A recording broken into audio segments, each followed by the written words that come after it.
నీ న్యాయ విధులన్నీ భంగపరచి గాయపరిచితి నిన్ను అపరాధిని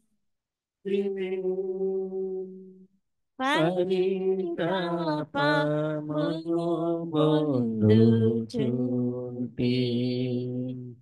నాదు పాపము క్షమించు దేవా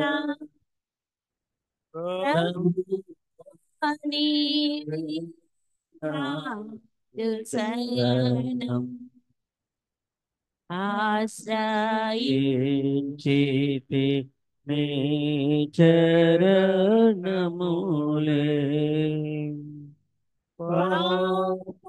పాపభారము తోడా అనుదించితి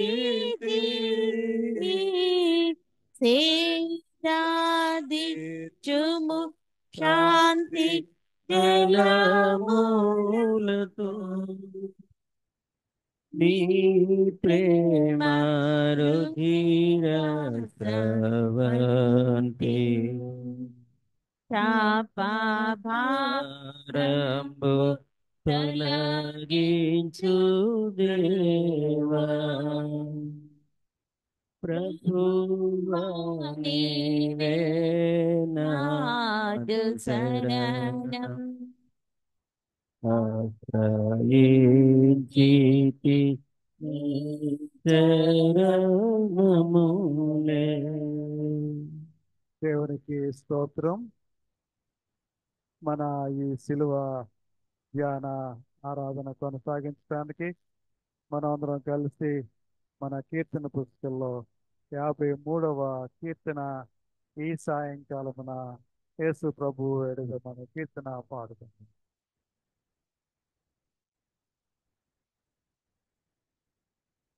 ఈ సాయం కాలమునా యేసు ప్రభు వేడెదము నీ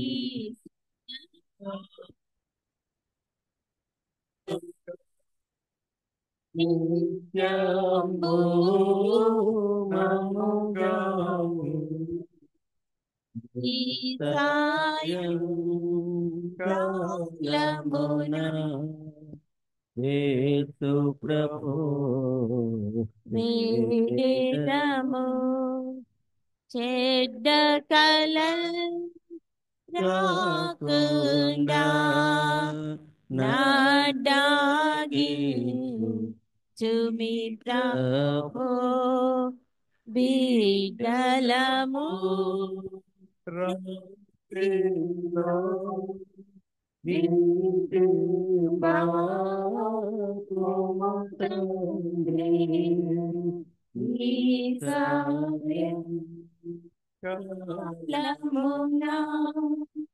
యేసు ప్రభు వేడెదము దుష్టుల చోదకుని ద్రోకుటకు బలమిమ్ము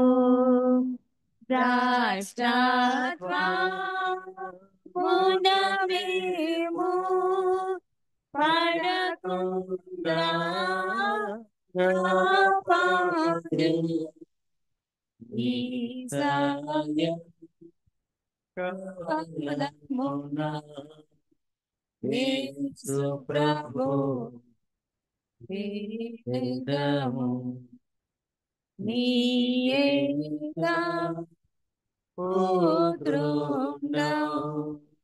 శ్రీ యేసు నామమున సాయం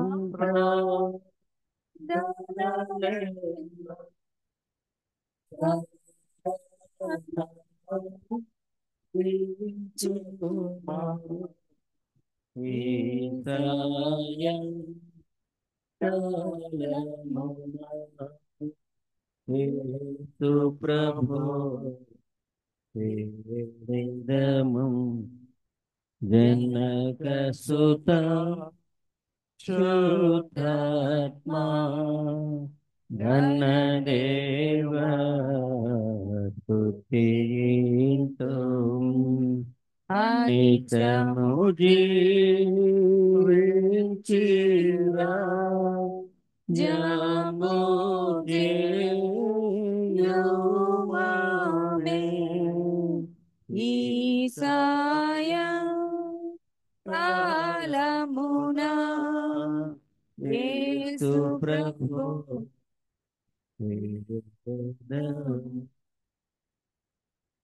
తండ్రి యొక్కయు కుమారుని యొక్కయు పరిశుద్ధాత్మ యొక్కయు నామమున ఆమేన్. ప్రభువా మమ్మను కనికరించుము. ప్రభువా మమ్మల్ని కనికరింపుము. క్రీస్తు మమ్మను కనికరించుము. యేసు మమ్మల్ని కనికరింపుము. ప్రభువా మమ్మను కనికరించుము. ప్రభువా మమ్మల్ని కనికరింపుము. మనం అందరం కలిసి అపోస్తల విశ్వాస ప్రమాణాన్ని ఒప్పుకుందాము. భూమి ఆకాశం సృజించిన సర్వశక్తి గల తండ్రి అయిన దేవుని నేను నమ్ముతున్నాను. ఆయన ఏక కుమారుడు మన ప్రభు నేను యేసుక్రీస్తుని నమ్ముతున్నాను. ఈయన పరిశుద్ధాత్మల ధరింపబడి కనికైన మరియకు పుట్టి పొంతి పిలాతు అధికారం క్రింద శ్రమపడి తెలివేయబడి చనిపోయి సమాధి చేయబడని అదృశ్య లోకంలోనికి దిగనని చనిపోయిన వారిలో నుండి మూడవ జన్మన లేచి పరలోకమునకెక్కి సర్వశక్తి గల తండ్రియకు దేవుని కుడి చేతి వైపున కూర్చుండి ఉన్నాడని సజీవులకును మృతులకును తీర్పు చేయుటకు అక్కడ నుండి వచ్చిందని నమ్ముతున్నాను. పరిశుద్ధాత్మను నమ్ముతున్నాను. పరిశుద్ధ క్రైస్తవ సంఘమదు పరిశుద్ధుల సహవాసము పాప క్షమాపణయు శరీర పునరుత్థానమును నిత్య జీవమును అని నమ్ముతున్నాను. ఆమేన్. అదేవిధంగా మనం నిలుచుండి మన బైబిల్ గ్రంథంలోంచి 32వ దావీదు కీర్తన ఉత్తర ప్రస్తుత రీతిగా హేమలత టీచర్ గారు వచ్చి నడిపిస్తారు.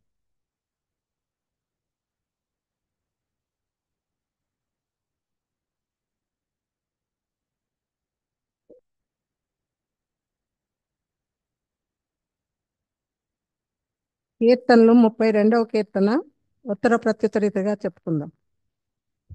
తన అతిక్రమలకు పరిహారం నొందినవాడు, తన పాపములకు ప్రాయశ్చిత్తము నొందినవాడు ధన్యుడు. నిర్దోషి అని ఎంచబడిన వాడు, ఆత్మలో కపటము లేనివాడు ధన్యుడు. నేను మౌననై ఉండగా దినమంతయు నేను చేసిన నా ఆర్తధ్వని వలన నా ఎముకలు క్షీణించినవి. దివారాత్రులు నీ చెయ్యి నా మీద బరువుగా నుండెను. నా సారము వేసవి కాలమున ఎండినట్టాయను. నా దోషమును కప్పుకొనక నీ ఎదుట నా పాపమును ఒప్పుకొంటిని. యెహోవా సన్నిధిని నా అతిక్రమములు ఒప్పుకొందును అనుకుంటుని. నీవు నా పాపదోషములను పరిహరించి ఉన్నావు. కావున నీ దర్శన కాలమందు భక్తి గల వారందరూ నిన్ను ప్రార్థన చేయుదురు. విస్తార జల ప్రవాహములు వరలి వచ్చినను నిశ్చయముగా అవి వారి మీదికి రావు. నా దాగుచోటు నీవే, శ్రమలో నుండి నీవు నన్ను రక్షించెదవు. విమోచన గానములతో నీవు నన్ను ఆవరించెదవు. నీకు ఉపదేశం చేసేదను, నీవు నడవలసిన మార్గమును నీకు బోధించేదను. నీ మీద దృష్టి ఉంచి నీకు ఆలోచన చెప్పేదను. బుద్ధి జ్ఞానములు లేని గుర్రముల వలెను కంచర గాడిదల వలెను మీరు ఉండకుడి. అవి నీ దగ్గరకు తేబడినట్లు వాటి నోరు వారుతోనూ కళ్ళెముతోనూ బిగింపవలెను. భక్తిహీనులకు అనేక వేదనలు కలుగుచున్నవి. యెహోవా యందు నమ్మిక ఉంచు వారిని కృప ఆవరించుచున్నది. నీతిమంతులారా యెహోవాను బట్టి సంతోషించుడి, ఉల్లసించుడి. యథార్థ హృదయులారా మీరందరూ ఆనందగానము చేయుడి. ప్రభువా మమ్మను కనికరింపుము. దేవునికి స్తోత్రము కలుగును గాక. తండ్రికి కుమారునికి పరిశుద్ధాత్మకు ఆదియందు ఇప్పుడు ఎల్లప్పుడు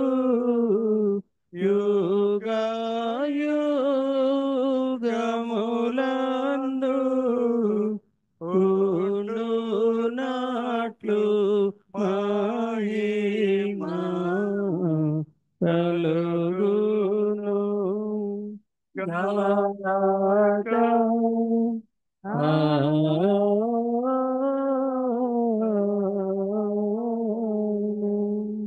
దయచేసి కూర్చునండి.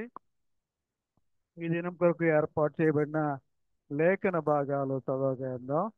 మొదటి పాఠము విద్యా వేలంకని, రెండవ పాఠము అజ్ఞాత గారు చదివి వినిపిస్తారు.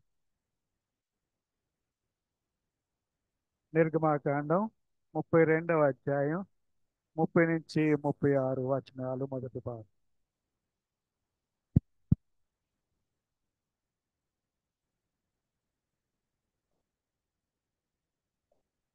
ఈ దినంలోకి ఏర్పాటు చేయబడిన వాక్య భాగము నిర్గమకాండము 32వ అధ్యాయము 30 నుంచి 35 వచనాలు. మరునాడు మోషే ప్రజలతో, మీరు గొప్ప పాపం చేసిరి గనుక యెహోవా యొద్దకు కొండ ఎక్కి వెళ్ళెదను. ఒకవేళ మీ పాపంనకు ప్రాయశ్చిత్తం చేయగలనేమో అనెను. అప్పుడు మోషే యెహోవా యొద్దకు తిరిగి వెళ్ళి, అయ్యో, ఈ ప్రజలు గొప్ప పాపం చేసిరి, వారు బంగారు దేవతను తమ కొరకు చేసుకొనిరి.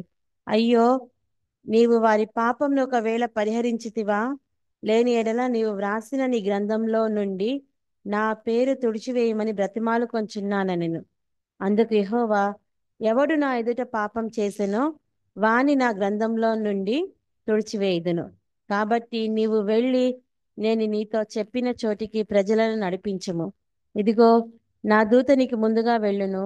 నేను వచ్చు దినమున వారి పాపంను వారి మీదికి రప్పించదనని మోషేతో చెప్పెను. అహరోను కల్పించిన దూడను ప్రజలు చేయించినందున యెహోవా వారిని బాధ పెట్టెను. ఈ వాక్యం ఇంత పర్యం. మమ్మల్ని కనికరించు. కనికరించుము.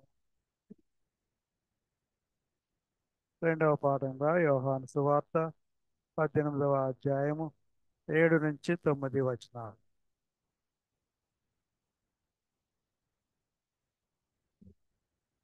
యోహాను సువార్త 18వ అధ్యాయము 7 నుంచి 9 వచనం.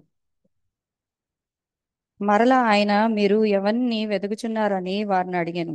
అందుకు వారు నజరేయుడైన యేసునని చెప్పగా, యేసు వారితో, నేనే ఆయననని మీతో చెప్పితిని గనక మీరు నన్ను వెదకుచున్న ఎడల వీరిని పోనీయుడని చెప్పెను. నీవు నాకు అనుగ్రహించిన వారిలో ఒకనినైనను నేను పోగొట్టుకొనలేదని ఆయన చెప్పిన మాట నెరవేరినట్లు ఇలాగూ చెప్పెను. దేవుడి వాక్యం దీవించును. దేవునికి స్తోత్రము కలుగును గాక. ఈ రాత్రికాల సమయంలో దేవుని యొక్క వాక్యాన్ని ధ్యానం చేసేవారు మనకు సంఘ విశ్వాసి, మనకు పరిచితులు నిరీక్షణ కుమార్ గారు. వారి గురించి వేరుగా నేనేమీ చెప్పవలసిన లేదు. మంచి వాక్య ధ్యానం చేసే వ్యక్తి, దైవ జ్ఞానంతో నిండుకున్న వ్యక్తి విశ్లేషకులు. అటువంటి వారు మన సంఘంలో సభ్యులుగా ఉండటం చాలా దీవెనకరం. దేవునికి స్తోత్రాలు చెల్లించుకుంటూ ఉన్నాను. వారు వచ్చి వాక్య ధ్యానం చేయడానికి మనం సిద్ధపాటుగా మనమందరం కలిసి మన కీర్తన పుస్తకాల్లో 165వ కీర్తన ఈలాటిదా యేసు ప్రేమ అనే కీర్తన పాడుతుంది.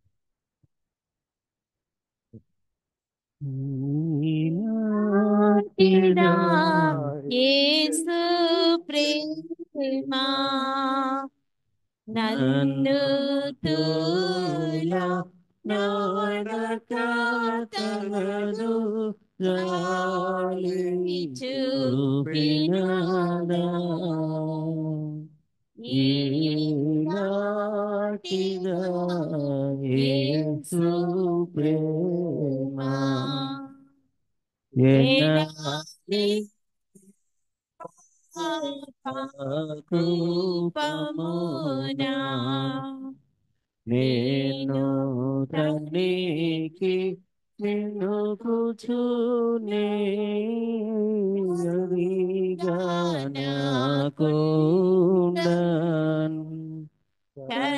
కనికరము బెంచినాయందు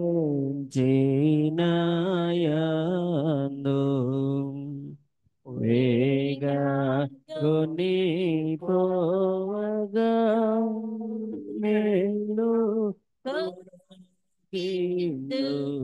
వచ్చే ఈలాటిదా యేసు ప్రేమ పెనుగొన్నదు ' తప్పిలోన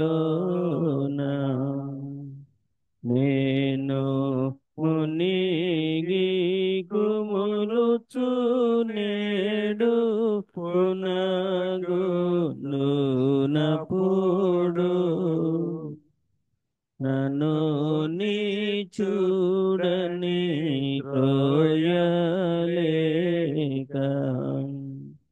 తనదు నెనరు నాకగు పరచిని చూపించే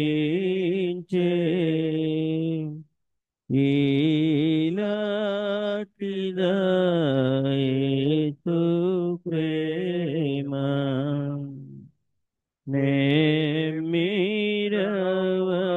మీరవంతైనా లేక ఇంతగ్రమి పొగలుచునుండగా నన్ను జూచి సమ్మతిని నన్ను బ్రోవదలచి కరము జాచి నా చేయి చక్కగా నిలిచే ఈలాటిదా యేసు ప్రేమ పనికి మాలిన వాడనైనా నేను కన్ను పరచు నా దోష కపట వర్తనము మనసును తపపడక ఇంత ఘనమైన రక్షణమును నాకు చూపే ఈలాటిదా యేసు ప్రేమ నా కోర్కెలేల సమయములన్ క్రింది లోక వాంఛల భ్రమశీలోంగేడు వేళం చేకూర్చి దృఢము చిత్తమున శుభమునకు సగే జీవింపనార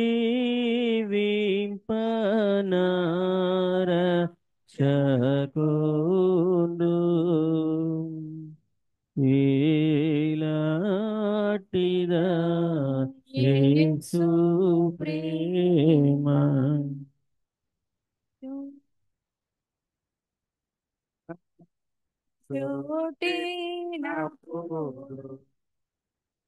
నీతి బోధ నా మనసులో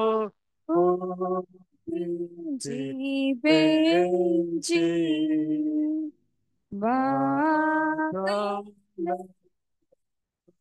పాపి మాపి నీతి ఆదరణ చూపెన్న ఆహా ఏమాందు నీలాటిదా యేసు ప్రేమ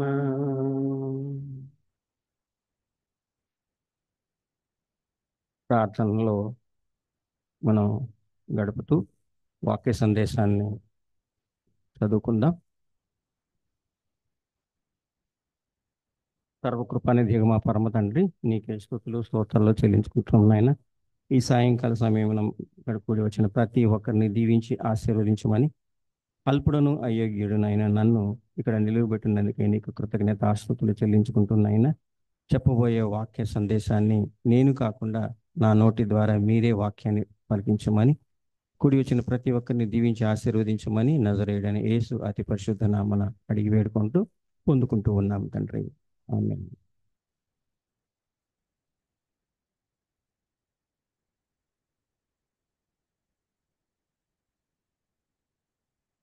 కూడి వచ్చిన ప్రతి ఒక్కరికి దేవుని నామం నా శుభాభివందనాలు తెలియజేస్తూ నాకు ఈ అవకాశం ఇచ్చినటువంటి దేవాది దేవునికి కృతజ్ఞతలు, అలాగే పాస్టర్ గారికి కూడా నా కృతజ్ఞతలు తెలియజేస్తూ ఉన్నాను. అల్పుడను అయోగ్యుడను అయినటువంటి నన్ను ఇక్కడ నిలువబెట్టినందుకే ఆయనకి వేలాది కృతజ్ఞతాస్తుతులు. ఎందుకంటే గత సంవత్సరం మీరు నా పరిస్థితిని, నా స్థితిని, నా ఆరోగ్య స్థితిని గమనించి ఉంటారు. కానీ నేను ఇక్కడ నిలబడతానని సరిగ్గా ఇదే సమయానికి గత సంవత్సరం మార్చి ఏప్రిల్ మాత్రంలో ఎటువంటి శోధనలకు గురయ్యాను అనేది మీ అందరికీ తెలిసిన విషయమే. అయితే దేవుడు నన్ను నడిపించాడు, ఇప్పటివరకే నడిపిస్తూనే ఉన్నాడు. ఆయనతో పాటు కలిసి నడవడానికి నాకు ఇచ్చినటువంటి ఈ ధన్యతను బట్టి ఆయనకి కృతజ్ఞతాస్తుతులు చెల్లించుకుంటూ మనం వాక్య సందేశంలోనికి వెళదాం.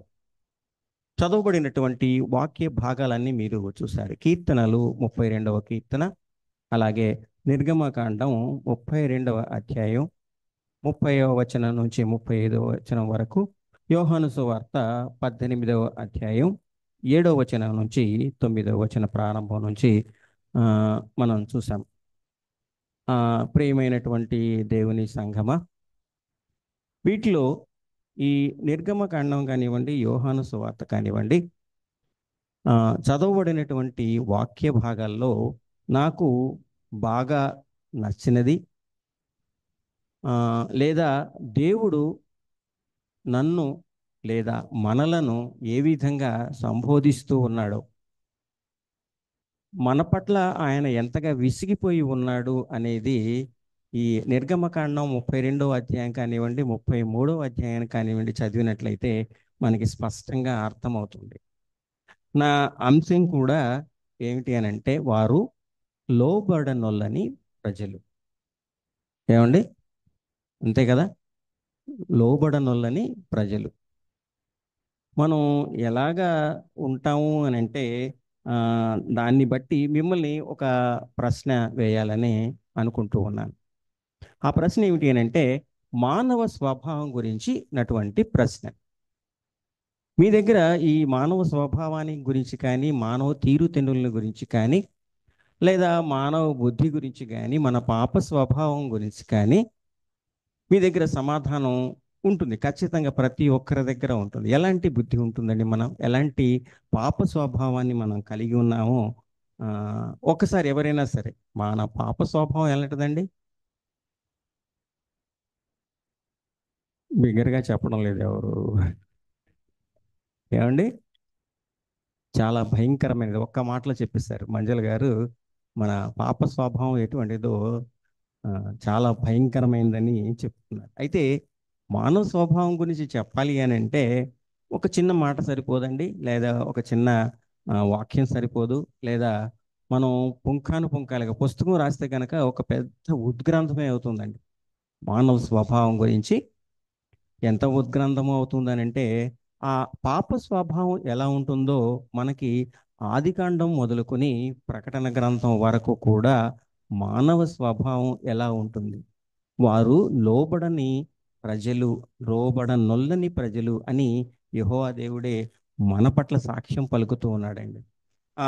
మరి పరిశుద్ధ గ్రంథం ఏం చెప్తోంది, ఆ మానవ స్వభావం గురించి ఏం చెప్తోంది అనేది ఒక్కసారిగా మనం తరచి చూద్దాం. అసలు ఆ మానవ లక్షణం ఎలా ఉంటుంది, ఆ మానవ లక్షణం ఏముంటుంది, ఎలా ఉంటుంది అని అంటే, మొదటిగా ఏమిటి అని అంటే, మాట వినకపోవడం అనేది మన లక్షణం. మాట వినకపోవడం కరెక్టే కదండి. మాట వినకపోవడం అని అంటే ఈ రోజుల్లోనే కాదండి, మన తరాల్లో, ముందు తరాల్లోనే, ఏ తరంలోనైనా కూడా మనం చెప్పేది ఎదుటివాడు వినాల్సిందే తప్ప మనం ఎవరి మాట వినం. మాట వినకపోవడం అనేది ప్రధానమైనటువంటి లక్షణం. మరి ఇక రెండవదిగా ఏమిటి అని అంటే, గద్దింపునకు లోబడకపోవడం అనేది మన లక్షణం. ఎవరైనా సరే గద్దిస్తున్నారు అని అంటే దాన్ని మనం స్వీకరిస్తూ ఉన్నామా?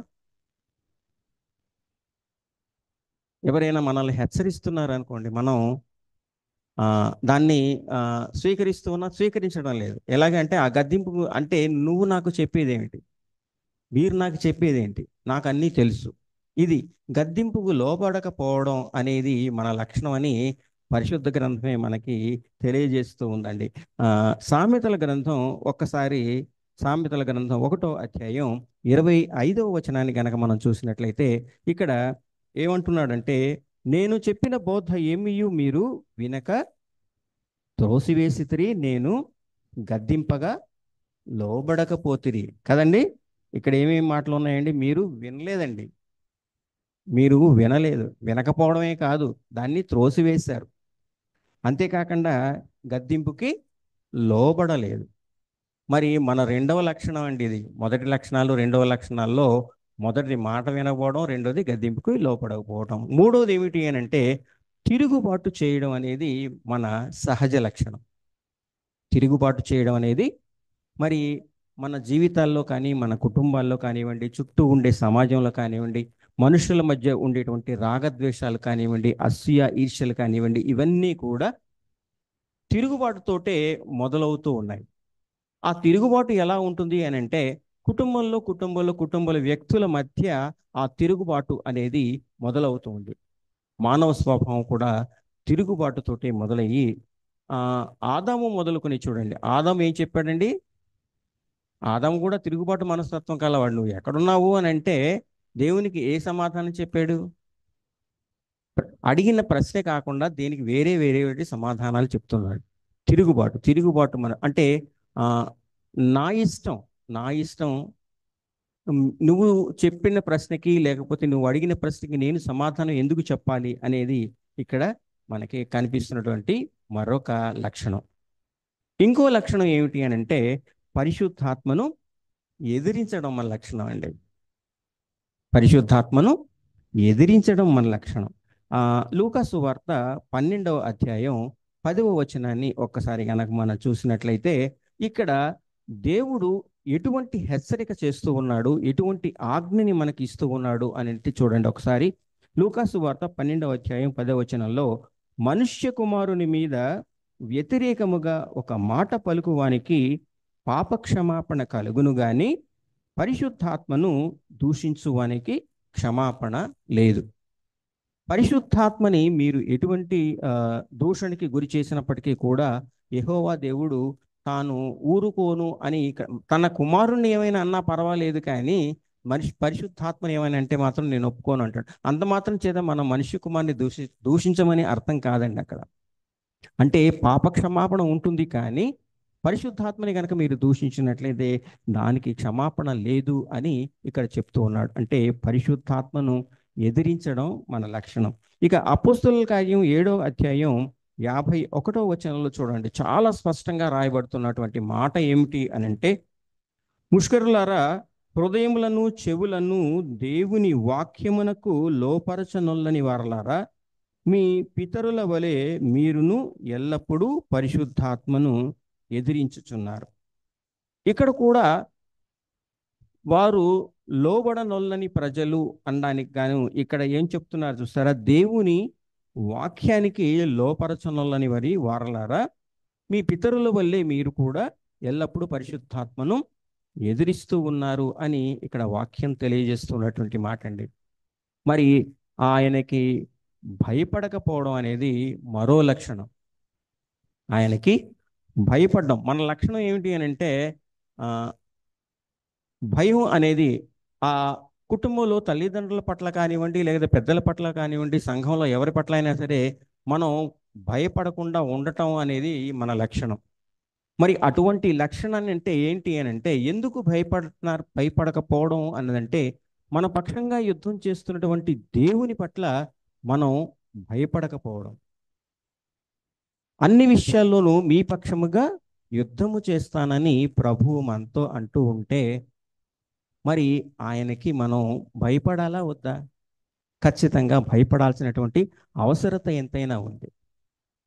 ఆ భయం అనేది లేకపోతే దేవుడు మనతో పాటు నడవను అని ఇక్కడ చెప్తూ ఉన్నాడు. మనం ఈ పాట చాలాసార్లు పాడుకుంటూ ఉంటాం. గాఢాంధకారములో నే నడచిన వేళలలో, గాఢాంధకారములో నే నడచిన వేళలలో, కంటి పాపవలె నన్ను కునుకాక కాపాడును, కంటి పాపవలె నన్ను కునుకాక కాపాడును. ప్రభువైన యేసునకు జీవితమంత పాడేదన్, జడియను బెదరను, నా యేసు నాతో నుండగా. పరిశుద్ధ గ్రంథంలో అనేక మార్లు వాక్యం చెబుతున్నటువంటి విషయం ఏమిటి అని అంటే, భయపడకము నేను నీకు తోడై ఉన్నాను అని వాక్యం సెలవిస్తూ ఉన్నప్పుడైతే మనం ఆయనకి ఎందుకు భయపడకపోవడం అనేది మన లక్షణంగా మనకి కనిపిస్తుంది. ఇక్కడ మరొక విషయంగా ఏమిటి అని అంటే, ఆయన ఆజ్ఞలను అనుసరించకపోవడం మన లక్షణం. నిర్గమకాండం 32వ అధ్యాయాన్ని మనం చదువుకున్నాం. ఇక్కడ మీరు మొదటి వచనం ప్రారంభం నుంచి కనుక చూసినట్లయితే, మోషే కొండ నుంచి దిగకుండా తడువు చేయటం ప్రజలు చూచినప్పుడు, మా ముందర నడుచుటకు ఒక దేవతను మా కొరకు చేయుము. ఎంత నిష్ఠూరంగా మాట్లాడుతున్నారండి ఇశ్రాయేలీయులు, ఎంత నిష్ఠూరంగా మాట్లాడుతున్నారంటే, ఐగుప్తు దాస్యం నుండి మమ్ములను రప్పించినటువంటి ఆ మోషే అనవాడు ఏమయ్యాడో మాకు తెలియదు అని అహరోనుతో మాట్లాడుతూ అంటున్నారు. అంటే కేవలం ఒక 40 రోజుల పాటు మోషే అనేవాడు కనిపించకపోయేటప్పటికీ ఇశ్రాయేలీల్లో ఒక విధమైనటువంటి ఆ భయం అనేది పోయింది. దేవుని ఆజ్ఞలు అనేవిటిని పక్కన పెట్టేశారు. వీటన్నిటినీ పక్కన పెట్టేసేసి ఒక్కసారిగా 420 సంవత్సరాల పాటు ఐగుప్తు దాస్యంలో ఘోరమైనటువంటి శ్రమలను అనుభవించినటువంటి ఇశ్రాయేలీయులు ఐగుప్తు దేశంలో యెహోవా దేవుడు చేసినటువంటి అద్భుత కార్యాలను చూసినటువంటి దేవుని ప్రజలు, దేవుని జ్యేష్ఠ కుమారుడు తన జనాంగంగా పేర్కొనబడినటువంటి ప్రజలు 40 రోజుల పాటు మోషే కనిపించకపోయేటప్పటికీ మా ముందు నడవడానికి ఒక దేవతను మా కొరకు చేయమని అహరోనును వేడుకుంటూ ఉండటం మనకి ఇక్కడ కనిపిస్తూ ఉంటుంది. అంటే మొదటిగా వీళ్ళు చేసినటువంటి పాపము ఏమిటి అంటే, ఆజ్ఞాతిక్రమమే పాపము. మోషే ఎక్కడికి వెళ్ళాడండి? మోషే కొండ మీదకి వెళ్ళి దేవుని సన్నిధిలో మొరపెట్టుకోవడానికి వెళ్ళాడు, దేవునితో మాట్లాడడానికి వెళ్ళాడు, దేవుని సన్నిధిలో గడపడానికి వెళ్ళాడు. ఇశ్రాయేల్ జనాంగాన్ని ఏ విధంగా నడిపించాలో మార్గదర్శకాన్ని ప్రభువు వద్ద నుంచి నేర్చుకోవడానికి వెళ్ళాడు. మరి అటువంటి ఇశ్రాయేలీయుల్ని మధ్యలోనే పడవేసి వెళ్ళిపోయాడని ఇశ్రాయేల్ జనాంగం భావిస్తూ మా కొరకు ఒక ప్రతిమని చేయమని అంటూ ఉన్నారు. మరి 420 సంవత్సరాల పాటు దేవుడు మా మొరని ఆలకించడం లేదనేటువంటి పరితపించినటువంటి జనం తమకు శాశ్వతమైనటువంటి విడుదల లభించిందని ఆనందశయంలో ఉన్నటువంటి ఇశ్రాయేలీయులు ఎంత కఠోరమైనటువంటి నిర్ణయం తీసుకున్నారో ఇక్కడ మనకు కనిపిస్తుంది కదని. అంటే అహరోనుతో వాళ్ళు ఏమంటున్నారు అని అంటే, తమ ముందర నడిపించినటువంటి దేవుని కాదని, అనేక అద్భుతాలు చూపినటువంటి దేవుని వారు విస్మరించి తమ కొరకు ఒక దేవతని చేయమని వేడుకుంటూ ఉన్నారండి. ఇక్కడ దేవుని ప్రజలు ఆధ్యాత్మికంగా దిగజారిపోయారు,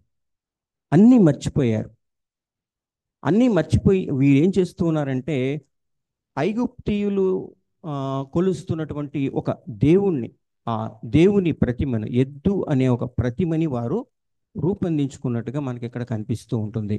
అహరోను కూడా ఏమీ మాట్లాడలేదు.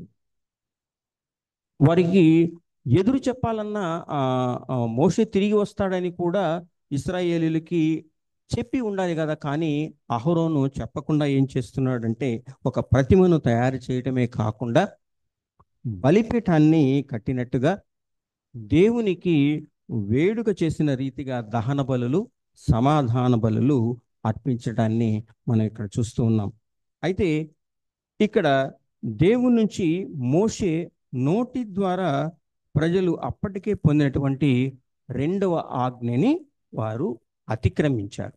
అంతేకాకుండా ఆ వేడుకలు కూడా విలాసాలనికి దారి తీయడాన్ని మనం చూస్తూ ఉంటాం. అల్లరి చిల్లరితో కూడినటువంటి ఆటపాటలు, అంతేకాకుండా వారు పాడుతూ నాట్యం చేస్తూ 7వ ఆజ్ఞని వారు ఉల్లంఘించారు. 7వ ఆజ్ఞ, ఇక్కడ 2వ ఆజ్ఞని ఉల్లంఘించడం ఒకటైతే 2వ ఆజ్ఞని కూడా వారు ఉల్లంఘించడం అనేది వీరు చేస్తున్నటువంటి మహా ఘోరమైనటువంటి భయంకరమైనటువంటి పాపంగా మనకి ఇక్కడ కనిపిస్తుంది. అందుకని ఏమంటున్నాడు అని అంటే ఇక్కడ చూడండి, తన కోపంతో దేవుడు వారు తన ప్రజలని ఐగుప్తు నుంచి తనే విడిపించానని చెప్పుకోవడానికి కూడా ఇష్టపడటం లేదు. ఇశ్రాయేలీయులు దాస్యంలో మగ్గిపోతూ ఉంటే వారి మొర్ర ఆలకించినటువంటి దేవుడు ఈ రోజున తనే ఈ ఇశ్రాయేల్ జనాంగాన్ని విడిపించానని చెప్పుకోవడానికి ఇష్టపడటం లేదు అని అంటే వారు లోబడనటువంటి ప్రజలుగా మనం ఇక్కడ గుర్తిస్తూ ఉన్నాం. వారు మొండిగా మారిపోయారు, మొద్దుబారిగా తయారయ్యారు. అంతేకాకుండా ఏమంటున్నారు అంటే దేవుడు వారితో పాటు నేను ఇక రాను, వారు నువ్వు వెళ్ళు అని మోషేతోటి చెప్పడంతో మోషే బాధపడ్డాడు. ఇక మరొక విషయం ఏమిటి అని అంటే మన మానవ స్వభావంలో అవిధేయత అనేది మన మరో లక్షణం. అవిధేయత, పోత పోసినటువంటి విగ్రహం ఎదుట దహన బలులను, సమాధాన బలులను వారు అర్పించడాన్ని మనం ఇక్కడ చూస్తాం. పోత పోసిన విగ్రహాన్ని ఆరాధించడం అనే అవిధేయత మనకి ఇట్లా కనిపిస్తుంది. తండ్రి పట్ల ఇశ్రాయేలీలు చూపిస్తున్నటువంటి అవిధేయత కారణంగానే ఆయన నియమించినటువంటి త్రోవ నుండి తొలగిపోయి అవిధేయత ప్రదర్శించిన కారణంగానే ఇశ్రాయేలు జనాంగం మీద దేవుని కోపం రగులుకుంటూ ఉందన్న సంఘటన మనకి ఇక్కడ కనిపిస్తూ ఉంది. అంతేకాకుండా ఏమంటున్నాడంటే వారిని కాల్చివేసి నిన్ను గొప్ప జనముగా చేస్తానని మోషేతో అంటూ ఉన్నాడు యెహోవా దేవుడు. మరి ఇశ్రాయేలీలు తమ అవిధేయత వల్ల దేవుని కోపానికి కారకులవడాన్ని మనం ఇక్కడ చూడటమే కాకుండా దేవుని దృష్టిలో లోబడనొల్లని ప్రజలుగా ఆయన ఉగ్రతని కొని తెచ్చుకోవడం కూడా మనం ఇక్కడ చూస్తూ ఉన్నాం. ద్వితీయోపదేశ కాండం 13వ అధ్యాయం 4వ వచనాన్ని కనుక మనం చూసినట్లయితే ఇక్కడ ఆయనను సేవించకపోవడం మన లక్షణంగా కనిపిస్తుందండి. ఆయనను సేవించకపోవడం మన లక్షణం. మీరు మీ దేవుడైన యెహోవాకు లోబడి ఆయనకే భయపడి ఆయన ఆజ్ఞలను అనుసరించి ఆయన మాట విని ఆయనను సేవించి ఆయనను హత్తుకొని ఉండవలేము. ఇప్పటి వరకు మనం చెప్పుకున్నటువంటి లక్షణాలన్నీ కూడా ఈ ఒక్క వాక్యంలో దేవుడు మనతో మాట్లాడుతూ ఉన్నాడు. యెహోవాకు లోబడి ఉండమని, ఆయనకే భయపడి ఉండమని, ఆయన ఆజ్ఞలను అన్నిటినీ కూడా అనుసరించమని, ఆయన మాట వినమని, ఆయనని సేవించమని, ఆయనని హత్తుకొని ఉండమని మనకి చెబుతూ ఉంటే మనం చేస్తున్నది ఏమిటి? ఇశ్రాయేల్ జనాంగంలో ఉన్నటువంటి పాప స్వభావం అంతా కూడా ఈ అధ్యాయంలో మనకి కనిపిస్తూ ఉండడమే కాకుండా యెహోవా దేవుడు నేను మీతో పాటు రాను, మోషేతో ఈ విధంగా మాట్లాడుతూ ఉన్నాడు. ఏమిటి అని అంటే నీ జనాంగం కదా, నీ జనం కదా, నువ్వు ఐగుప్తు నుంచి తీసుకొచ్చినటువంటి, నువ్వు నడిపించినటువంటి జనం కదా, నా జనం అని చెప్పుకోవడానికి ఇష్టపడటం లేదు అని అంటే వారు ఎంతగా పాపంలో కూరుకుపోయి ఉన్నారో, ఆ పాప స్వభావం నుంచి వారు బయటపడకుండా ఏ విధంగా తయారయ్యారో, పోతపోసిన విగ్రహాన్ని తయారు చేసుకుని దాన్ని ఆరాధించటం వెనుక వారికి ఉన్నటువంటి అవిధేయత ఏమిటో మనం జాగ్రత్తగా గమనించినట్లయితే కనుక ఆ లక్షణాలన్నీ కూడా మనలో ప్రస్ఫుటంగా కనిపిస్తూ ఉన్నట్టుగా మనకు కనిపిస్తుంది. ఇక్కడ కీర్తనకారుడు 119వ కీర్తనలో 31వ చరణంలో ఈ విధంగా అంటూ ఉన్నాడు. కీర్తన 119:31 చరణంలో, యెహోవా, నేను నీ శాసనములను హత్తుకొని ఉన్నాను, నన్ను సిగ్గుపడనీయకము. మనం సిగ్గుపడుతూనే ఉన్నాం. ఆదాము మొదలుకొని తను చేసిన పాపాన్ని బట్టి దేవుడు తన సన్నిధికి రమ్మని అడిగినప్పుడు నేను దిగంబరై ఉన్నాను అని ఆదాము చెప్పడాన్ని బట్టి ఎంతగా సిగ్గుపడుతున్నాము అని అంటే, అలా సిగ్గుపడకుండా ఉండడానికి మనం ఏం చేయాలి? యెహోవా, నేను నీ శాసనములను హత్తుకొని ఉన్నాను. అపోస్తలుల కార్యం 11వ అధ్యాయం 23వ వచనంలో కూడా ఇదే వాక్యాన్ని మనం చూస్తాం. అపోస్తలుల కార్యములు 11వ అధ్యాయం 23లో, దేవుని కృపను చూచి సంతోషించి ప్రభువును స్థిర హృదయముతో హత్తుకొనవలనని అందరినీ హెచ్చరించెను. మీరేం చేయాలండి? దేవుని కృపను చూచి సంతోషించాలి. ప్రభువును స్థిర హృదయంతో హత్తుకొనాలని వాక్యం మనకి హెచ్చరిస్తూ ఉంది. ఇదొక హెచ్చరిక లేదా ఇదొక ఆజ్ఞ. మరి ఆయనను స్థిర హృదయంతో హత్తుకోవాలని చెబుతున్నటువంటి మాటని మనం నిర్లక్ష్యం చేస్తూ ఉన్నాం. ఇశ్రాయేలీలు దేవుని ఇచ్చినటువంటి ఆజ్ఞని మేరటమే కాకుండా తమ హృదయాలను ప్రభువుకు అర్పించకుండా, ఆయనను హత్తుకోకుండా ప్రతిమని ఆరాధిస్తూ వచ్చారండి. అందువల్లనే ప్రభువుకు వారు దూరం అయిపోయారు. ఎంతలా అంటే, మీరు నిర్గమకాండం 33వ అధ్యాయం 3వ వచనంలో కూడా ఇదే మాటని మనం చూస్తాం. నిర్గమకాండం 33వ అధ్యాయంలో 3వ వచనంలో, మీరు లోబడనొల్లని ప్రజలు గనుక నేను మీతో కూడా రాను, త్రోవలో మిమ్మును సంహరించదనేమో అని మోషేతో చెప్పాను. లోబడనొల్లని ప్రజలు. ప్రభువు ఎంతగా హెచ్చరిస్తూ ఉన్నా, తన శాసనాలు ఇచ్చి తన ఆజ్ఞల్ని ఇచ్చిన మోషేతోటి అనేక విధాలుగా వారిని మార్చడానికి ప్రయత్నించినప్పటికీ కూడా ఒక్క 40 రోజుల పాటు మోషే తమ నాయకుడు కనిపించకపోవడంతో మళ్ళీ తిరిగి ఐగుప్తులో వాళ్ళు చేసినటువంటి విగ్రహారాధన కానివ్వండి, ఐగుప్తులో చేసినటువంటి వంటలు కానివ్వండి, అవన్నీ జ్ఞాపకం చేసుకున్నారే కానీ యెహోవా దేవుణ్ణి వారు మర్చిపోయారు. కాబట్టి ఏమంటున్నాడనంటే, నేను మీతో రాను, పాలు తేనెలు ప్రవహించేటువంటి దేశానికి మిమ్మల్ని తీసుకెళ్తానని వాగ్దానం చేసినటువంటి నేను మీతో కూడా రాను. మీతో కూడా రాను అంటే ఒకసారిగా మనకి భయం వేయాలి కదా. దేవుడు మనతోటి నడవకపోతే, మనం దేవునితో పాటు నడవకపోతే మనకి భయం అనేది కలగడం లేదు. మనం భయపడకపోవడం అనేది మన ప్రధాన లక్షణం. కాబట్టి పోతే పోనీలే, దేవుడు లేకపోతే మేము జీవించలేమా? దేవుడు లేకపోతే మనం బ్రతకలేమా? ఇది మనకున్నటువంటి ధీమ, మనకున్నటువంటి అవిధేయత, మనకుండేటువంటి సంస్కారం, మనకుండేటువంటి పాప స్వభావం. మరి వీటన్నిటినీ బట్టి మనం ప్రభువుకు దూరం అయిపోయాం.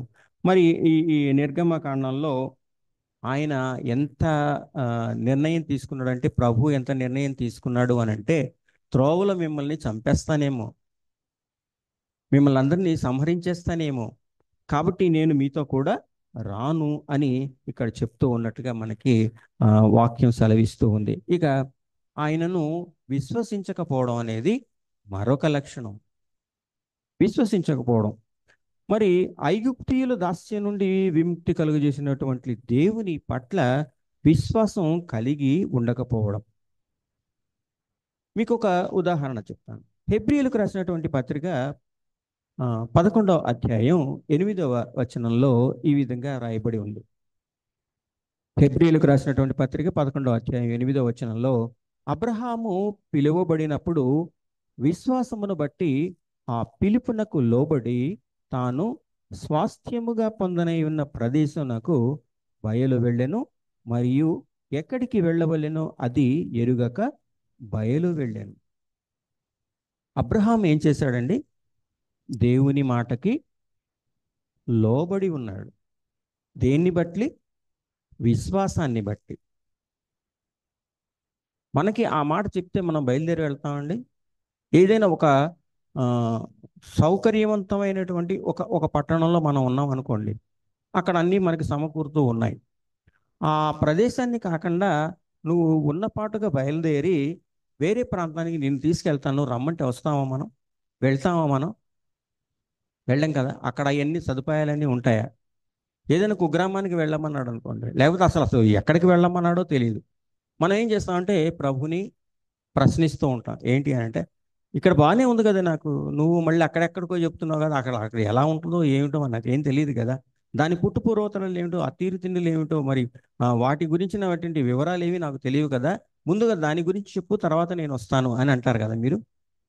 మనం అదే అదే విధంగా అంటాం. కానీ ఇక్కడ అబ్రహాం ఏం చేశాడండి? విశ్వాసాన్ని బట్టి ఆయన పిలుపునకు లోబడ్డాడు. వారు లోబడనొల్లని ప్రజలు. మరి లోబడనొల్లని ప్రజల్లో అబ్రహాము ప్రత్యేకంగా చెప్పబడ్డాడు అని అంటే దానికి కారణం ఏమిటి? ఆయన పిలుపుకి లోబడి ఉన్నాడు. మరి ఆ ఆయన్ని నడిపించేది దేవుడు, యెహోవా దేవుడు. తమని నడిపించేది యెహోవా దేవుడు అని తెలిసినప్పటికీ కూడా ఐగుప్తులో అన్ని అద్భుత కార్యాలు చేశాడు, అన్ని సూచక క్రియలు చేశాడు. ఫరో రాజ్యం నుంచి తమని బయటికి నడిపించడానికి, పాలుతేనెలు ప్రవహించేటువంటి కానాను దేశానికి తీసుకువెళ్ళడానికి దేవుడు వారిని నడిపించడానికి మోషేని పంపిస్తే, ఇప్పుడు ఒక్క 40 రోజుల పాటు కనిపించకపోయేటప్పటికీ తమను నడిపించడానికి ఒక ప్రతిమని, తమ ముందు నడవడానికి ఒక ప్రతిమని తయారు చేయమని అహరోన్ని వేడుకుంటూ ఉన్నారు, బతిమలాడుకుంటూ ఉన్నారు. ప్రతిమ పట్ల ఉన్నటువంటి విశ్వాసం అది నడిపిస్తుందా? అది వారిని పాలుతేనెలు ప్రవహించే దేశానికి తీసుకువెళ్తుందా? దానికి చెవులు కానీ వినవు, కళ్ళుంటాయి కానీ చూడవు కదా. మరి విగ్రహానికి ఇన్ని లక్షణాలు ఉన్నాయి అని తెలిసికి కూడా విశ్వసించకపోవడం, యెహోవా దేవుని పట్ల మన విశ్వాసం అనేది లేకపోవడం. ఇక్కడ మరి వాగ్దాన దేశానికి నడిపించడానికి దేవుడు వీరిని బయలుదేరి తీసినప్పుడు మరి మోషేతో ఇదే విషయం మాట్లాడుతూ ఉన్నాడు. నేను మీతో రాను, నువ్వు తీసుకొచ్చావు కదా ఐగుప్తు దేశం నుంచి, వారిని తీసుకొచ్చావు కదా ఇక్కడ దాకా, కాబట్టి నువ్వు వారిని తీసుకెళ్ళి వారిని ఎక్కడికి తీసుకెళ్తావో తీసుకెళ్ళి, నేను మాత్రం మీతో రాను అని ఎంత స్పష్టంగా చెప్తూ ఉన్నాడంటే, అంటే ఆయన్ని మనం ఎంతగా విసిగించాము అని అంటే నిజంగానే ఒక భయంకరమైనటువంటి వేదన. ప్రభువు కూడా, యెహోవా దేవుడు కూడా ఎంత వేదన చెందాడో. చివరికి ఇదే అధ్యాయంలో మోషే వేడుకుంటే, అయ్యా నువ్వు చెప్పావు బాగానే ఉంది, ఐగుప్తు నుంచి నువ్వు తీసుకొచ్చావు కదా, నువ్వు వీరిని మధ్యలో వదిలేస్తే, నువ్వు వీరిని మధ్యలో కనుక వదిలేసావు అనుకో, వాళ్ళు ఏమంటారు, ఐగుప్తీయులు మీ దేవుడు ఇలాంటి దేవుడా, తీసుకెళ్ళాడు కదా ఇక్కడి నుంచి తీసుకెళ్ళి ఎక్కడికో కనాను దేశానికి తీసుకెళ్తానన్నాడు కదా, అక్కడికి తీసుకెళ్లకుండా మధ్యలోనే వదిలేశాడా? మరి ఇన్ని మాటలు అంటారు కదా, మీ దేవుడు దేవుడేనా? మా దేవుడే, కనానీయుల దేవుడు లేకపోతే ఐగుప్తీయుల దేవుడు. ఆ ప్రతిమకి మీరు మొక్కుకుంటే ఆయనే కష్టాలన్నీ తీరుస్తాడు. ఇన్ని మాటలు మాట్లాడతారు కదా, అలా మాట్లాడడం నాకు ఇష్టం లేదు అని ఒక విధంగా ఐగుప్తీయులు యెహోవా దేవుని మీద నింద మోపుతారేమో తండ్రి అంటూ ఇశ్రాయేలు పక్షంగా మోషే దేవుణ్ణి ప్రార్థిస్తూ ఉండడాన్ని మనం ఇక్కడ చూస్తూ ఉంటాం. అంటే మొరపెట్టుకుంటూ ఉన్నాడు, మన పక్షాన యుద్ధం చేస్తున్నాడు. యుద్ధం చేసేటువంటి దేవుని మనం మర్చిపోతే, మోషే మధ్యలోనే వదిలిపెట్టలేదు. ఎంత నిష్ఠూరంగా మాట్లాడారండి, ఎంత నిష్ఠూరంగానంటే, ఆ మోషే అనేవాడు ఎవడో అసలు మాకు తెలియదు అయ్యా, వాడు ఎడిపోయాడు మాకు తెలియదు, ఆ మోషే అనేవాడు ఎడిపోయాడు మాకు తెలియదు, మాకు ఒక ప్రతిమను తయారు చేయి. ఇన్ని చెప్పినప్పుడు మోషే, అయ్యా నువ్వు సరే క్షమించేసేయి, ఈసారికి క్షమించేయి. మానవ స్వభావం కొద్దీ ఎన్నో మాటలు మాట్లాడుతూ ఉన్నారు. మరి వారిని నశింపు చేయడం కానీ, లేకపోతే ఇక్కడ మీరు 12వ వచనం కనుక చూసినట్లయితే, ఆయన కొండలలో వారిని చంపునట్లును, భూమి మీద నుండి వారిని నశింపజేయునట్లును, కీడు కొరకే వారిని తీసుకుపోయానని ఐగుప్తీయులు ఎలా చెప్పుకొనవలెను అని ఇక్కడ మోషే దేవుణ్ణి వేడుకుంటూ ఉన్నాడు. అంతేకాకుండా ఏమంటున్నాడు చూడండి, నీ సేవకులైన అబ్రాహామును, ఇస్సాకును, ఇశ్రాయేలును జ్ఞాపకము చేసుకొను. నువ్వు వాగ్దానం చేసావు కదా, నీవు వారితో ఏం మాట్లాడావు, ఏం వాగ్దానం చేసావు అని అంటే, ఆకాశ నక్షత్రంలో నీ సంతానమును అభివృద్ధి చేసి నేను చెప్పిన ఈ సమస్త భూమిని మీ సంతానమునకు ఇచ్చేదననియు వారు నిరంతరము దానికి హక్కుదారులనియు వారితో నీ తోడని ప్రమాణము చేసితివని చెప్పాను. మరి ఇన్ని చెప్పిన తర్వాత దేవుడు కూడా, యెహోవా దేవుడు కూడా సంతాపపడ్డాడు. తాను చేయబోయేటువంటి కీడును గూర్చి తన ప్రజలకు ఏం చేయబోతున్నాడు అనేది నశింపజేస్తానని, కాల్చివేస్తానని, నాశనం చేస్తానని, సంహరిస్తానని ఇన్ని చెప్పినటువంటి యెహోవా దేవుడు మోషే చెప్పిన మాటని బట్టి సంతాపపడినట్లుగా మనం ఇక్కడ చూస్తూ ఉన్నాం. మరి ఇన్ని లక్షణాలు ఉన్నాయి కదండి మనకి, ఎన్ని లక్షణాలు, అన్ని దుర్లక్షణాలే. మరి ఇన్ని దుర్లక్షణాలని చూసి కూడా ఇశ్రాయేల్ జనాంగాన్ని కనాను దేశానికి నడిపించినటువంటి యెహోవా దేవుడు మరి ప్రతిసారి నేను మీతో పాటు రాను అని చెప్పినప్పుడు, కరాఖండిగా చెప్పిన దేవుడు సరే అని సంతాపపడి ఇశ్రాయేలులను నడిపించడానికి ఒక దూతని మీకు ముందుగా పంపిస్తాను అని అప్పటికి శాసనాలని, ధర్మశాస్త్రాన్ని ఇచ్చినట్టుగా, 10 ఆజ్ఞల్ని ఇచ్చినట్టుగా ఇదే అధ్యాయంలో మనం చూస్తూ ఉన్నాం. మరి మనం ఎవరి కోసం వెతుకుతున్నామండి?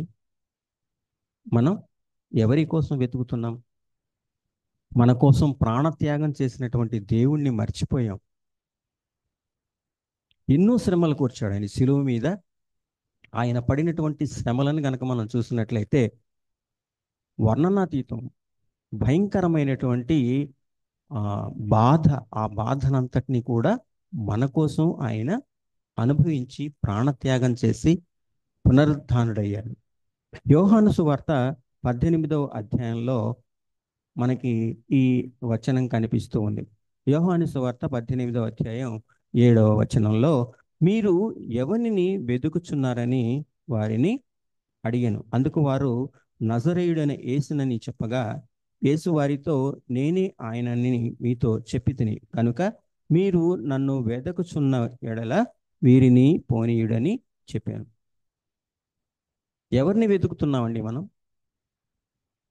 ఆ రోజున సైనికులు ఎవరిని వెతుకుతున్నారో చాలా స్పష్టంగా యేసు ప్రభువుకే చెప్పారు. మరి మనం ఎవరిని వెతుకుతున్నామండి? ప్రతిమలన, పోత పోసినటువంటి విగ్రహాలన, లోకానుసారంగా జీవిస్తున్నటువంటి ఎన్నో విగ్రహాలని మనం ఆరాధిస్తూ ఉన్నాం. ఫలానా అని చెప్పడానికి వీలు లేని విధంగా, ఫలానా అని చెప్పడానికి వీలు లేని విధంగా ఎన్నో విగ్రహాలు మన జీవితాలతో మమేకమైపోయాయి. ఎంతగా అని అంటే, సెర్చ్ అన్న మాట మొబైల్లో ఉంటుంది కదండి మనకి చాలా. ఎందుకంటే నాకు తెలిసిన ఒక ఆయన ఉన్నాడు.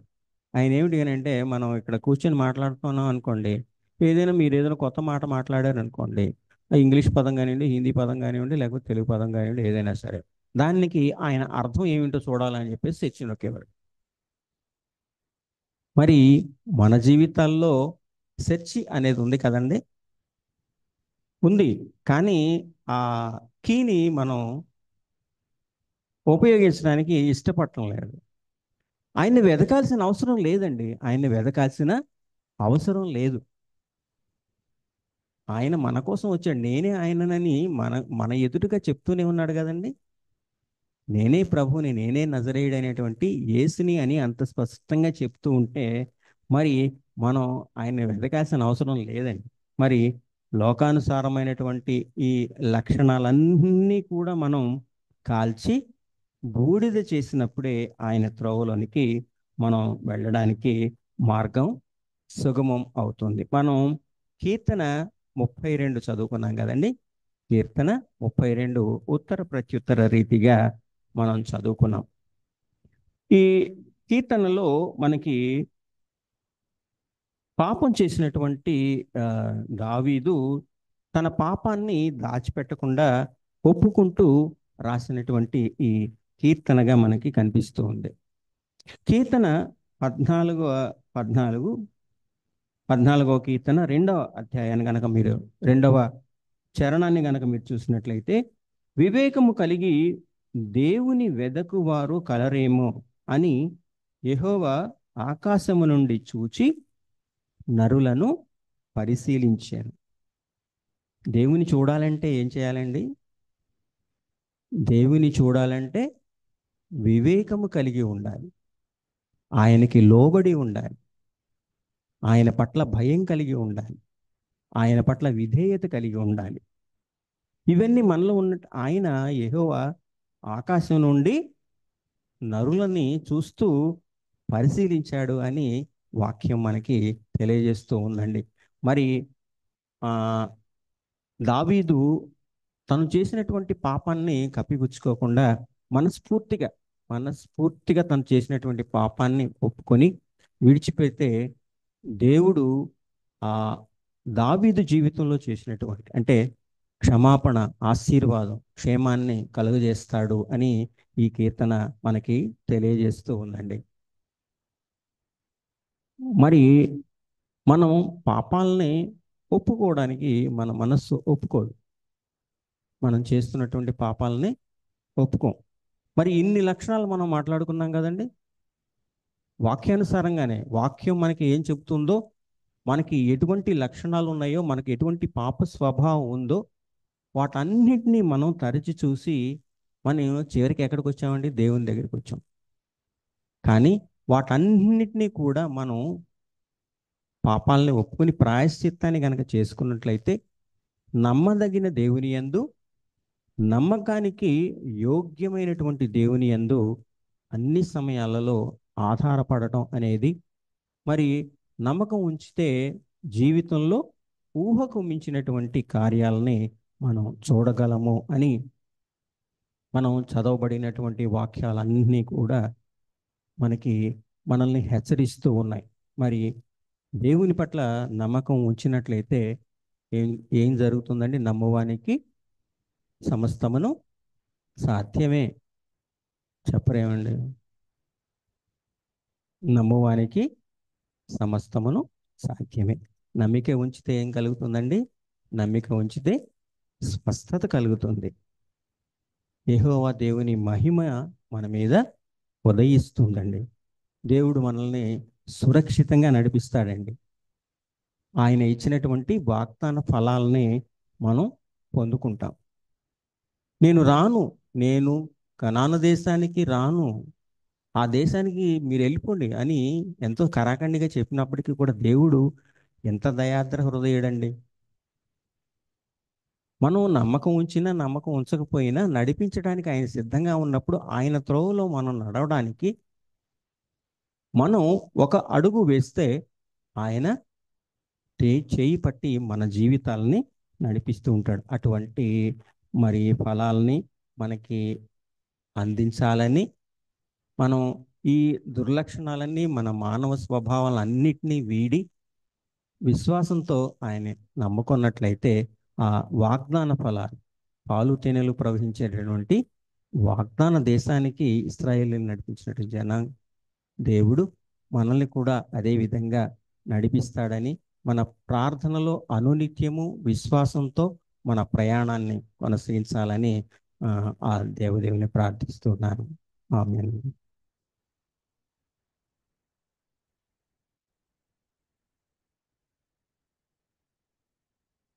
దేవునికి స్తోత్రం.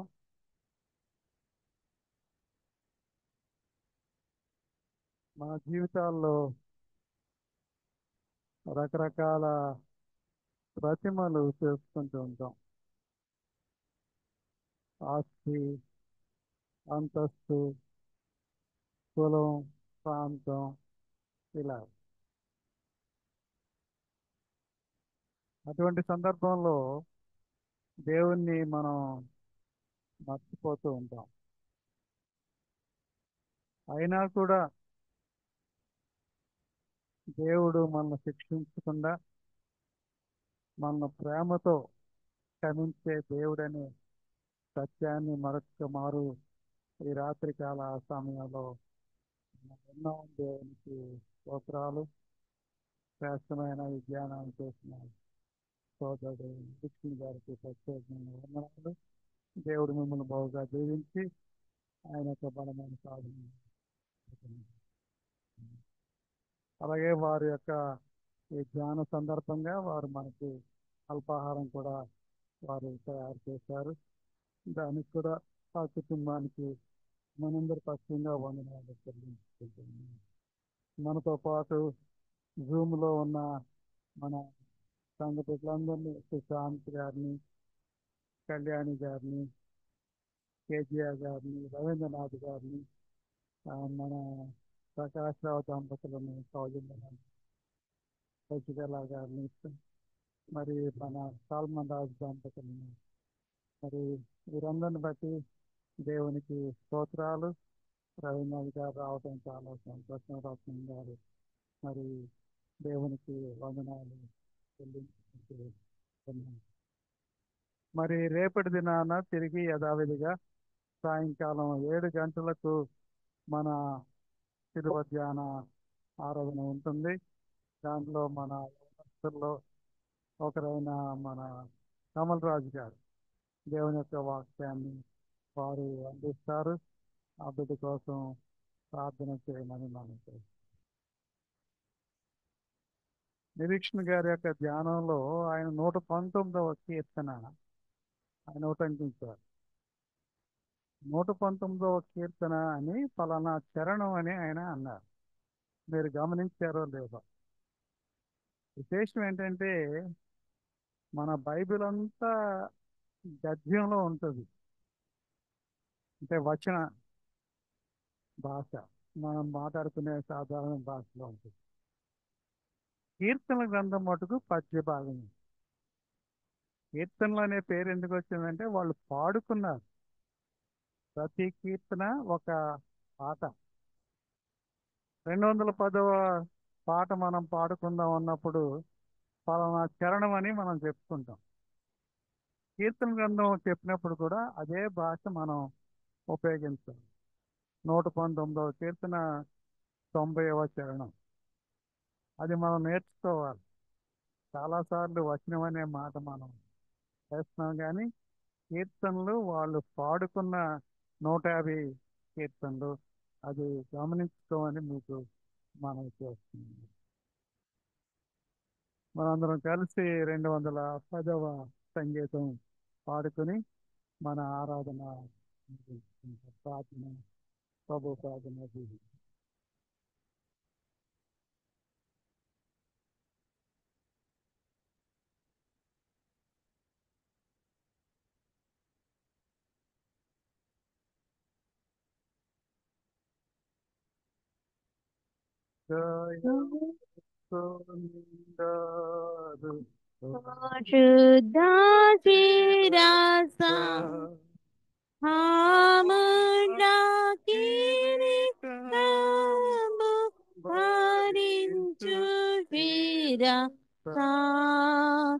నీకిప్పుడు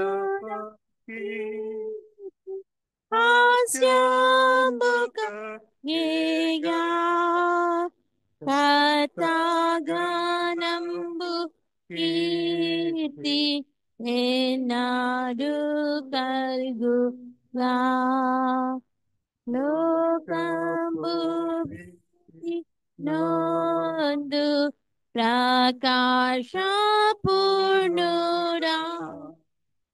ఆయుధులైన వారు నీ మోము మీదను నాడుంబి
నైతిగా చేర్చుము నీ నిత్యాయుత నుండి మేళని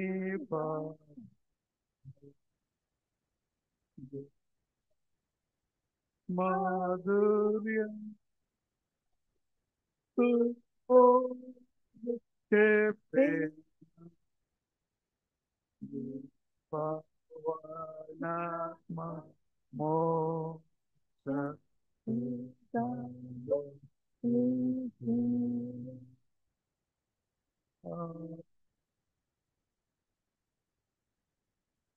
ప్రార్థన చేస్తున్నాం.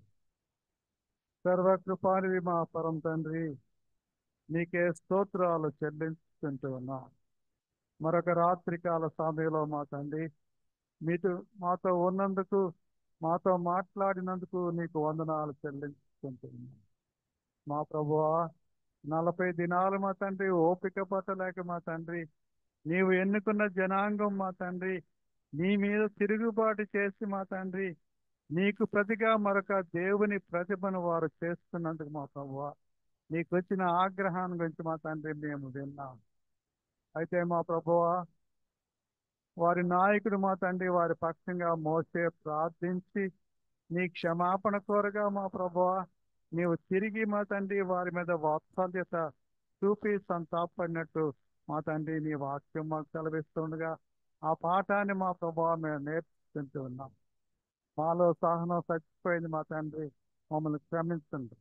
నీ రాక కోసం ఎదురు చూస్తూ మా తండ్రి మీరు రారేమోని, మీరు దేవుడు కాదేమని, నీవు రక్షకుడు కాదేమని మా తండ్రి అటువంటి అనుమానాలతో మా ప్రభువా మాకు ఇష్టం వచ్చిన రీతిలో మేము ప్రవర్తిస్తూ ఉండగా మా తండ్రి మాకు ఇష్టం వచ్చిన దేవుళ్ళని మేము తండ్రి మేము రూపంలో తెచ్చుకుంటూ ఉండగా మా ప్రభువా మమ్మల్ని మన్నించండి. మా అవివేకాన్ని మా జ్ఞానాన్ని మన్నించమని ప్రార్థన చేసుకుంటూ ఉన్నాం. జాలి గల దేవుడు మా తండ్రి, క్షమించే దేవుడు మా తండ్రి, నీకే స్తోత్రాలు. మేము ఎంత పాపాత్ములైనా, ఎంతగా నీపై తిరుగుబాటు చేసినా మా ప్రభువా మమ్మల్ని ప్రేమతో మా తండ్రి నీ సన్నిధిలోని మా తండ్రి మమ్మల్ని రాణిస్తూ ఉన్నందుకు మా తండ్రి నీ వాత్సల్యత మా మీద ఉంచుతూ ఉన్నందుకు నీకు వందనాలు చెల్లించుకుంటున్నాం. ఈ రాత్రికాల సమయంలో మా తండ్రి అటువంటి సత్యాలను విడమర్చి చెప్పిన నీ దాసుడు, మా సోదరుడు, నీ కుమారుడు మా తండ్రి నిరీక్షను బట్టి ప్రత్యేకమైన వందనాలు చెల్లించుకుంటున్నాం. నీకే స్తోత్రాలు. నీ కుమారుని మా తండ్రి నీ జ్ఞానంతో నీ వాక్య కాంతితో మా తండ్రి నింపి వెలిగించినందుకే వందనాలు చెల్లించుకుంటూ ఉండగా మా తండ్రి అటువంటి మా తండ్రి ధ్యానాలు మా తండ్రి అనేక మా తండ్రి మా సంఘంలో చుట్టుపట్ల చేసి నీ వార్తను మా తండ్రి అనేక మందికి పంచిచ్చి రక్షణ మార్గం నుంచి మమ్మల్ని నడిపించే విధంగా నీ కుమారుని మరొక కుమారు ఆత్మతో అభిషేకించమని దీవించమని ప్రార్థన చేసుకుంటున్నాం. అలాగే మా తండ్రి హేమలత గారి కొరకు వందనాలు. చేదోడు వాదోడుగా మా తండ్రి సాటి అయిన సహాయంగా నీ కుమార్తెతో పాటు ఆమె నడుస్తుండగా మా తండ్రి ఆమెకి ఇచ్చిన భక్తి ప్రపత్తుల కొరకు స్తోత్రాలు చెల్లించుకుంటున్నాం. వీరికి మా తండ్రి ఆయుష్, ఆరోగ్యం, దైత్యం ప్రార్థన చేసుకుంటున్నాం. అలాగే విదేశాల్లో ఉన్న కుమార్తె కుటుంబాలను కూడా మా తండ్రి మేము జ్ఞాపకం చేసుకుంటున్నాం. అనిల్ను, స్టెఫీను వారి కుటుంబాలను దీవించారు మా తండ్రి. ఇంక నువ్వు దర్శించి మా తండ్రి నీ గుప్పిడి వారిపై ఉంచమని విప్పమని ప్రార్థన చేసుకుంటున్నాం. ఈ రాత్రికాల సమయంలో మా తండ్రి మా సోదరుడు మా తండ్రి కిషోర్ కుమార్ గారికి ప్రత్యేకమైన విజ్ఞాపన చేస్తూ ఉన్నాం. మా ప్రభా ఆయన పడిసంతో ఒళ్ళు నొప్పులతో మా తండ్రి బాధపడుతుండగా మా తండ్రి మీరు దర్శించండి. నీ గాయపైన హస్తాన్ని ఆ బిడ్డపై ఉంచండి, స్వస్థపరచండి. నిశ్చితమైతే రేపటి సాయంకాల ఆరాధనకు వారు కూడా వచ్చి మాతో ఉండులాగిన ఆ సహవాసాన్ని వారికి మాకు దయచేయండి. ఈ రాత్రికాల సమయంలో మా తండ్రి మేము మా గృహాలకు వెళ్తుండగా మా ప్రభా మరొక్క మారు మీ దేవదూతలు మా చుట్టూ కావలి ఉంచండి మా తండ్రి. సాతాను మా ప్రభావ మమ్మల్ని శోధించకుండా మా తండ్రి సాతాను దూరంగా ఉంచమని నీవే స్తుతి మహిమ ఘనత పొందమని ఇక్కడ చేరిన మమ్మలను జూమ్లో ఉన్న మా విశ్వాసులందరినీ మా తండ్రి దర్శించి మా ప్రభా మీ కరుణా కటాక్షాలతో మీ దీవెనలతో మమ్మల్ని ముంచెత్తమని మా ప్రభువును రక్షకుడైన యేసు స్వామి పేట వేడుకొంచున్నాం తండ్రి. ఆమేన్. పరలోకమందు మా తండ్రి, నీ నామం పరిశుద్ధపరచబడుగాక. నీ రాజ్యం వస్తుందా, నీ చిత్తం పరలోకంలో నెరవేరుగాక. నిన్న ఆహారం ప్రార్థన చేసిన వారిని సమీపం ప్రసాదం ప్రార్థించండి. వేదంలోని రాజ్యం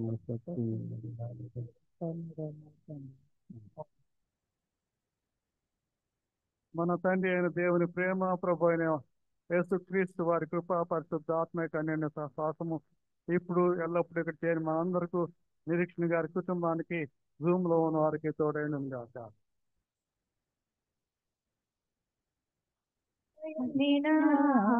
సంగీతము బలమైన కోటయును